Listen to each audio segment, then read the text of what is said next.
BITSAT 2025 के second attempt के अंदर काफी कम टाइम रह गया है एंड काफी सारे स्टूडेंट्स यहाँ पे अभी भी जो है मॉक टेस्ट के अंदर कम स्कोर ला रहे हैं। फर्स्ट अटेम्प्ट के अंदर उनका स्कोर अच्छा नहीं बन पाया था, तो अब यहाँ से आप जो है सेकेंड अटेम्प्ट के अंदर अगर एक अच्छा स्कोर निकालना चाहते हैं तो वो किस तरीके से पॉसिबल हो सकता है।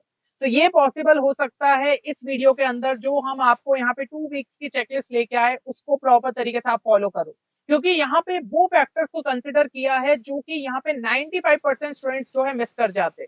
तो आप अगर जो है उस कैटेगरी में लाइन नहीं करना चाहते हो तो इसका जो है आपको ध्यान रखना पड़ेगा। जो फर्स्ट अटेम्प्ट में गलतियां हुई वो कम से कम आपकी जो है सेकंड अटेम्प्ट में बच जाए। तो सबसे पहले तो कमेंट सेक्शन में जाके एक चीज जरूर से मेंशन करिए कि बिटसेट के फर्स्ट अटेम्प्ट के अंदर आपका क्या स्कोर रहा था एंड सेकंड अटेम्प्ट के लिए आप क्या टारगेट स्कोर लेते हुए चल रहे हो। और यहाँ पे अगर आपका टारगेट है कि कम से कम जो है मेरा कट ऑफ यहाँ पे क्लियर हो जाए, तो उसके लिए हमने यहाँ पे आपके लिए जो है लॉन्च किया है recently BITSAT 2025 crash course bounce back batch, जो कि काफी ज्यादा अफोर्डेबल प्राइस में आपके लिए अवेलेबल कराया गया है। साथ ही साथ यहाँ पे रैपिड रिवीजन कोर्स भी है, वो भी आपको जो है काफी कम प्राइस में देखने को मिल जाएगा। तो बचे हुए टाइम के अंदर आपके जो यहाँ पे वीकनेसेस है उस पर आप वर्क करना चाहते हो तो ये कोर्सेस आपके लिए काफी ज्यादा हेल्पफुल साबित हो सकते हैं। सिंपली आप हमारी वेबसाइट पर विजिट करके इन कोर्सेज को चेक कर सकते हैं, या फिर कोर्स से रिलेटेड अगर कोई भी क्वेरी है तो गिवन नंबर पे हमारी टीम को आप कॉन्टैक्ट भी कर सकते हैं। इसके अलावा अगर आपको जो है पर्टिकुलरली यहाँ पे एलआर एंड इंग्लिश में प्रॉब्लम है या फिर रेलिवेंट मॉक टेस्ट देना चाहते हो तो वो भी सेपरेटली जो है आपको हमारी वेबसाइट पे देखने को मिल जाएंगे। अब सबसे पहले यहाँ पे मैं आपको बता दूं, जो कि पहली चीज आपको चेक पॉइंट में ध्यान रखना है कि एटलीस्ट आपको 80% सिलेबस अच्छे तरीके से कंप्लीट करके जाना है।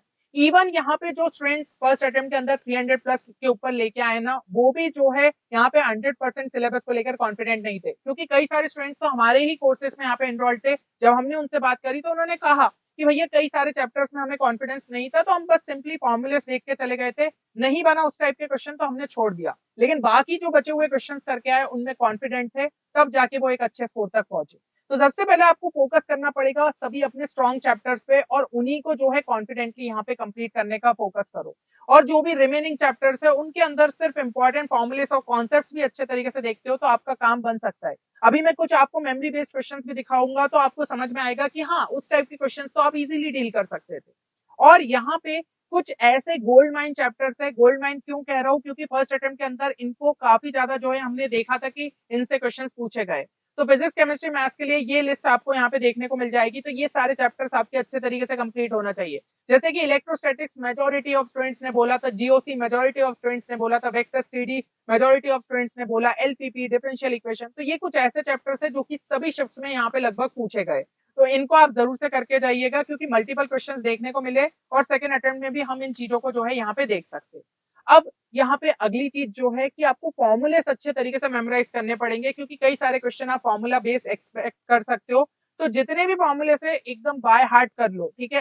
फर्स्ट अटेम्प्ट में हो सकता है कुछ फॉर्मूलेस भूलने की वजह से आप क्वेश्चन अटेम्प्ट नहीं कर पाए थे, बट इस बार वो चीज नहीं होनी चाहिए। तो कुछ टेक्निक्स आपको अगर मैं बताऊं जिससे आप फॉर्मुलेस यहाँ पे याद रख सकते हो, तो देखो, अगर आपको ऐसा लगता है कि फॉर्मुलेस भूल जाते हो तो ऐसी कई जगह पे आप चिपका सकते हो फॉर्मुलेस को एक पेपर पे लिख के, ताकि आपकी बार बार नजर उस पर पड़े। तो इससे क्या है, आपका बार बार उस पर ध्यान जाएगा, तो आपका जो है यहाँ पे फोकस बना रहेगा कि हाँ ये फॉर्मूला है, और एग्जाम टाइम तक आपको वो चीजें याद ही हो जाएगी। दूसरा, किसी और फॉर्मूले से थोड़ा सा उनको लिंक कर सकते हो, उसके पीछे का लॉजिक थोड़ा सा समझने की कोशिश करोगे तो वो और अच्छे से आपको यहाँ पे क्लियर हो जाएगा। या फिर कुछ क्वेश्चंस उनसे रिलेटेड आप जो है देख सकते हो, स्पेशली सॉल्व्ड एग्जांपल्स, तो और अच्छे तरीके से आपको एप्लीकेशन उनका जो है क्लियर हो जाएगा और आप उसको लंबे टाइम तक याद रख पाओगे। अब जैसे कि ये क्वेश्चंस अगर आप देखो, ये सब आपके फर्स्ट अटेम्प्ट के अंदर देखने को मिले, जैसे osmotic pressure of 5% solution of glucose at 298 kelvin. तो आपको ऑस्मोटिक प्रेशर का यहाँ पे फॉर्मूला पता होना था, टर्म्स पता है कि ये कंसेंट्रेशन है, ये आपका गैस कांस्टेंट है, टेम्परेचर, आप सॉल्व कर सकते थे। यहाँ पे जो है स्केलर ट्रिपल प्रोडक्ट से रिलेटेड एक जो है आपको क्वेश्चन देखने को मिल गया था, तो सीधा सीधा प्रॉपर्टी लगना था, आप कर लेते। Equation of normal for parabola related यहाँ पे क्वेश्चन था, तो पैराबोला से रिलेटेड आपको नॉर्मल की इक्वेशन पता होनी थी। दोनों की केस याद रहने चाहिए, Y square is equal to 4x और x square is equal to 4by। तो ये डायरेक्ट आपके जो रिलेशन है आपको एग्जाम में काफी ज्यादा यहाँ पे हेल्प कर सकते हैं। तो इन सब चीजों का यहाँ पे ध्यान रखिए कि फिजिक्स के अंदर जितने इंपॉर्टेंट फॉर्मुलेस है और साथ ही साथ प्रैक्टिकल एप्लीकेशंस है विद रीजनिंग, इंपॉर्टेंट जो लॉज है, ग्राफ्स है, उनको आप अच्छे तरीके से करके जाओ। केमिस्ट्री में, ऑर्गेनिक में, जीओसी स्पेशली आप फोकस करिए, name reactions, functional group test, इनको अच्छे तरीके से करके जाइए। फिजिकल में जितने इंपॉर्टेंट फॉर्मुलेस, ग्राफ्स है, उसको अच्छे तरीके से करके जाइए। इनऑर्गेनिक में रिएक्शंस, एक्सेप्शंस, ऑर्डर्स, उसको अच्छे से कर लीजिए। प्लस यहाँ पे जो रटने वाले चैप्टर्स है उनको मत छोड़ के जाइएगा, क्योंकि वहां पे इजीली नंबर निकाल सकते हो। मैथ्स में जितने इंपॉर्टेंट फॉर्मुलेस, इंपॉर्टेंट प्रॉपर्टीज और डिराइव्ड रिजल्ट्स है उनको अच्छे से याद रखते जाओ, क्योंकि देखो ना, आप देख रहे हो डायरेक्ट इंपॉर्टेंट प्रॉपर्टीज आपके जो है यहाँ पे काम आ जाती। फिर सॉल्व एग्जांपल्स के थ्रू, जैसा कि मैंने कहा, उनको अगर आप जो है देखोगे तो फॉर्मुलेस और अच्छे से याद रख सकते हो। तो सॉल्व एग्जांपल जो है आपको काफी ज्यादा यहाँ पे हेल्पफुल रहेंगे एप्लीकेशन समझने में। तो उसके अंदर जो है ना, जब सॉल्व एग्जांपल लेके आप बैठ रहे हो तो आपको ये पता होना चाहिए कि एक्चुअली स्टेप्स किस तरीके से अप्लाई की गई है, क्या फॉर्मूला था, क्या कॉन्सेप्ट था, मेजर स्टेप जो कि वहां पे आपको क्वेश्चन में यूज हुई जिसके थ्रू आप आंसर तक पहुंचे। तो ये सारी चीजें आप सॉल्व एग्जांपल के अप्रोच के थ्रू समझ सकते हो। अच्छा, ये भी देखना उसमें कोई ऑल्टरनेटिव अप्रोच तो पॉसिबल नहीं था, क्योंकि सॉल्व एग्जांपल में जब आपको पूरा यहाँ पे मेथड क्लियर हो जाएगा तो आपके दिमाग में स्ट्राइक करेगा, अरे इस क्वेश्चन को इस तरीके से भी तो सॉल्व कर सकते थे। तो वो चीज आपको यहाँ पे स्ट्राइक करनी चाहिए। जैसे फॉर एग्जाम्पल ये क्वेश्चन जो है आपका यहाँ पे देखने को मिला था, ठीक है, बिटसेट के फर्स्ट अटेम्प्ट के अंदर। अब इसका अप्रोच इस तरीके से था, आपको tan inverse a plus tan inverse b plus tan inverse c की प्रॉपर्टी यहाँ पे पता रहनी चाहिए। तो आपको वैसे एक जनरलाइज्ड अगर मैं बताऊं तो इस तरीके से xn तक जो है आप इस तरीके से यहाँ पे याद रख सकते हो tan इनवर्स का। अब उसी का जो है 3 टर्म्स का फॉर्मूला इस तरीके से बन जाएगा, और फाइनली जो है हम सॉल्व करते हुए इस एक्सप्रेशन तक पहुंचेंगे। एंड यहाँ पे जैसा कि दिया है कि ये इक्वल टू आर स्क्वायर है, जब डालोगे तो डिनोमिनेटर 0 हो गया, फाइनली आंसर π/2 हो जाएगा। लेकिन अगर कोई स्टूडेंट को ये पूरा कॉन्सेप्ट यहाँ पे अच्छे तरीके से क्लियर हो गया तो उसके दिमाग में आना चाहिए था कि ये शॉर्टकट तरीके से भी तो हो सकता था। जब यहाँ पे वेरिएबल्स इन्वॉल्व है तो हम एक काम करते हैं ना, हम x equal to y equal to z ले लेते। तो इससे क्या होगा, आपका x इजिकल टू r/√3 आ गया, y भी उसी के इक्वल आ गया, z भी उसी के इक्वल आ गया। उसके अंदर पुट किया तो हम आंसर तक जो है डायरेक्टली यहाँ पे पहुंच जाएंगे। इस वीडियो के अंदर जो है मैंने सेम चीजें आपके लिए कवर करी है, इस तरीके के क्वेश्चन। तो आपको जो है दिमाग और खुलेगा। और भी इस टाइप के वीडियोस चाहते हो तो इस वीडियो को लाइक जरूर करो। जितने ज्यादा लाइक्स आएंगे मुझे समझ में आएगा कि आपको सही में शॉर्ट ट्रिक्स की और ज्यादा रिक्वायरमेंट है या फिर नहीं। ठीक है, तो ये चीजें आपके लिए काफी ज्यादा हेल्पफुल रहेगी सेकंड अटेम्प्ट में। तो इस तरीके से आपको सोचना रहेगा जब भी आप सॉल्व एग्जाम्पल देख रहे हो। उसके अलावा जो है डेली प्रैक्टिस रखिए LRN इंग्लिश की, क्योंकि अगर आप जो है LRN इंग्लिश में एक अच्छा स्कोर ले आते हो तो ओवरऑल स्कोर भी आपका अच्छा लेवल पे बूस्ट होगा। देखो, अगर पहले ही कुछ प्रैक्टिस करके रखिए तो 30 मिनट भी अभी जो है रोज के दोगे ना तो आपका काम बन जाएगा, थोड़े और क्वेश्चंस प्रैक्टिस कर लोगे। लेकिन अगर पहले नहीं पढ़ा तो कम से कम 1 घंटा रोज यहाँ पे देना है, ताकि आपको जो है अंडरस्टैंडिंग मिल जाए। लेट्स से सीरीज अगर आप अच्छे से देख रहे हो तो उसमें आपको सभी सीरीज क्लियर होनी चाहिए। नंबर सीरीज क्या हो जाती है, अल्फाबेट सीरीज यहाँ पे क्या हो जाती है ना। तो इनके बीच के जो है आपको लॉजिक यहाँ पे हो सकता है आपकी नंबर और अल्फाबेट मिक्स आए। तो जितने ज्यादा वेराइटी करके जाओगे उतना ज्यादा आप फेमिलियर रहोगे इस टाइप के क्वेश्चन में और टाइम कम लगेगा। तो ये चीजें आपको यहाँ पे देखनी है। इसके सोर्सेस आप ये कर सकते हो, लॉजिकल रीजनिंग के लिए जो है एनटीएससी के पीवाईक्यूज देख लिए, बैंकिंग एग्जाम के और क्वेश्चन देख सकते हो लाइक एसएससी। तो इसमें इस टाइप के क्वेश्चन बहुत देखने को मिलते हैं। इंग्लिश में बोर्ड के पीवाईक्यूज देख सकते हो, रेन एंड मार्टिन बुक जो है सॉल्व कर सकते हो। तो इससे आपको जो है हेल्प मिलेगी।